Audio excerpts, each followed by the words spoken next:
This isn't your average hello Current world. time is We'll 9:26 be p.m. harnessing the power of libraries like speech_recognition and pits3 to transform your voice into commands. Imagine telling your computer to search Wikipedia, open YouTube, or just get the time, all with the power of your vocal cords.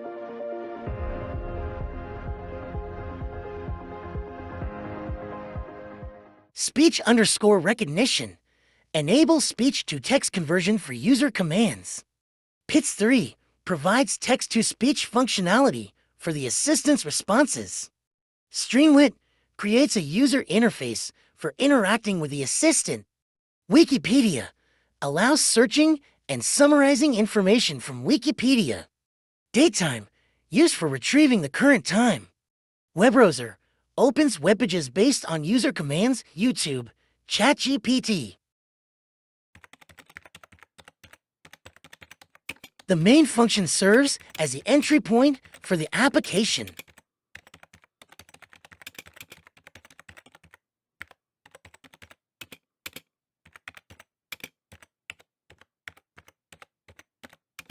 The listen function captures user audio input and converts it to text using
error handling is included for potential SR